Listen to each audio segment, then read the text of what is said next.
আসসালামু আলাইকুম। আজকের ভিডিওতে আমরা আলোচনা করার চেষ্টা করব এসএসসি 2025 ইংরেজি দ্বিতীয় পত্রের জন্য সকল বোর্ডের প্যারাগ্রাফ কোনগুলো মোস্ট ইম্পর্টেন্ট আর কোনগুলো বেশি ইম্পর্টেন্ট না সেগুলো আমরা বিস্তারিত আলোচনা করব, তাই ভিডিওটি না টেনে শেষ পর্যন্ত দেখতে থাকুন।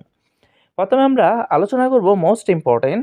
এখানে হচ্ছে যে আপনারা ট্রি প্ল্যান্টেশন, 2 হচ্ছে a book fair, 3 our national park, 4 হচ্ছে যে ওয়াটার পলিউশন বা এনভায়রনমেন্ট পলিউশন, 5 নাম্বার হচ্ছে school magazine, 6 a tea stall, 7 a farmer অনেক বেশি important, deforestation, a winter morning, price hike, a state accident, traffic jam.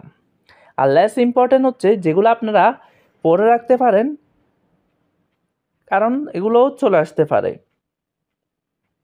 Anti discrimination student movement, early rising, load shedding, school library. লোডশেডিংটাও অনেক বেশি important কারণ এখন load shedding হচ্ছে বেশি। School library, rainy day, learning English, dengue fever, drug addiction. এগুলো থেকে ইনশাল্লাহ আপনারা সকল বোর্ডে প্যারাগ্রাফ কমন পাবেন।